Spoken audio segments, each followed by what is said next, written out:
93 FM. 93 Equinox Radio. Bonjour, l'affaire de la région du littoral au littoralien est une autre instrumentalisation des frustrations identitaires à des fins électoralistes. Une manœuvre orchestrée comme toujours par l'ordre dominant chaque fois qu'il se trouve en difficulté sur un territoire politique. À l'approche des élections présidentielles, municipales et législatives, surtout ces dernières, le pouvoir en place constatant qu'il était d'office perdant dans le littoral ou est d'office perdant dans le littoral et se trouvant à court d'arguments, a comme d'habitude actionné le levier de l'exacerbation identitaire à travers le mouvement le littoral au littoralien.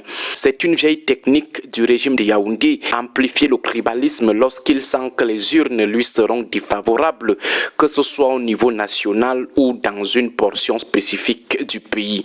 Cette pratique est directement héritée de son parent qui est le système colonial. On se souvient de la haine anglo-bami, cette exacerbation des rancœurs tribales contre les communautés anglophones et bamileke visant à réduire l'influence des partis ou des candidats que le régime prend le soin des mois ou des années à l'avance de labelliser comme les porteurs de l'arrivée de leur communauté au pouvoir.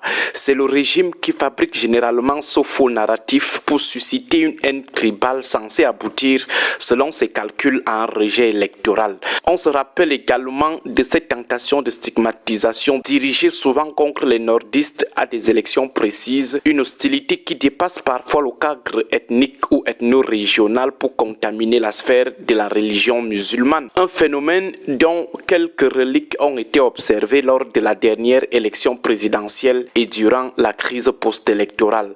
Comment savoir que c'est le régime qui tire les ficelles? La réponse réside dans les faits. Vous avez les discours de haine de ses propres élites et d'opposants qu'il fabrique et finance.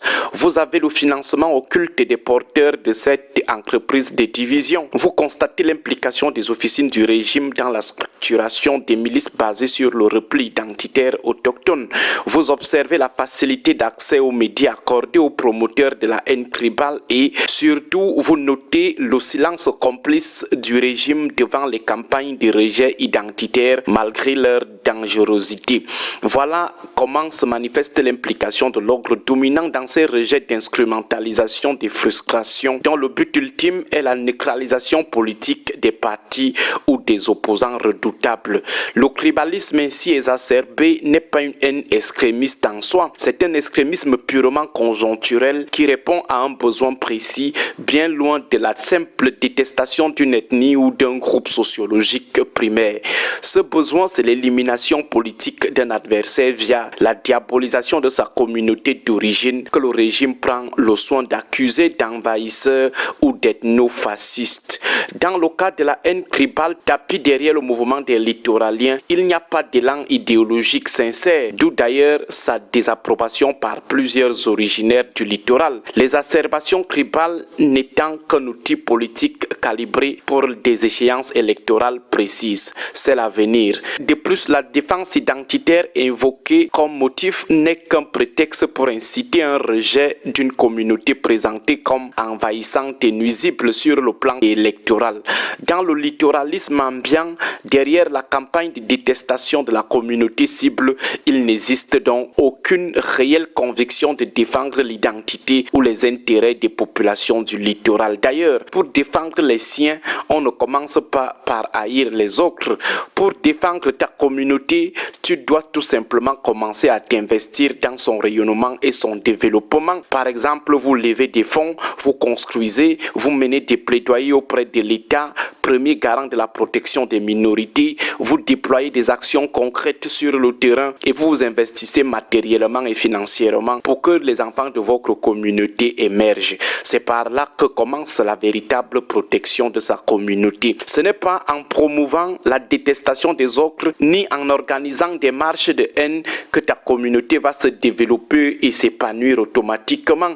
Il y a un journaliste dans ce pays qui défend activement l'intégration des nordistes et et jamais il n'a stigmatisé une autre communauté, fut-elle accusée d'occuper tous les postes stratégiques de l'État. On n'a donc pas besoin de faire la promotion de la haine tribale pour protéger sa communauté. Revenons au cas des littoraliens pour mettre à nu l'instigation et l'instrumentalisation politique sous-jacente du régime. Le véritable problème réside dans l'expansion du MRC dans le littoral, un parti que le régime, pour limiter sa popularité, s'est toujours évertué à présenter comme une formation exclusivement bamileke. Convaincu qu'il n'a plus d'arguments pour empêcher un raz de marée de ce parti dans la région, le régime a recours à sa dernière arme en pareille circonstance, l'amplification des frustrations existantes. Qui est le principal promoteur du littoralisme? C'est un individu qui voue publiquement une haine viscérale au MRC, allant jusqu'à déclarer un jour en direct sur un plateau de télévision « Je hais Kamto ».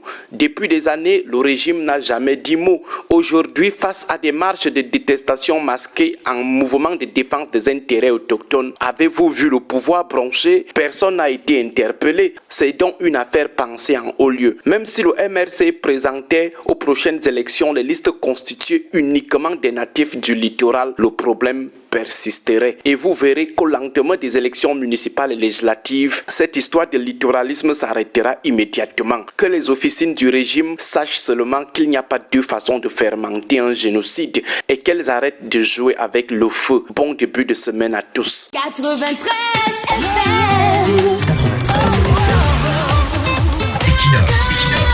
FM.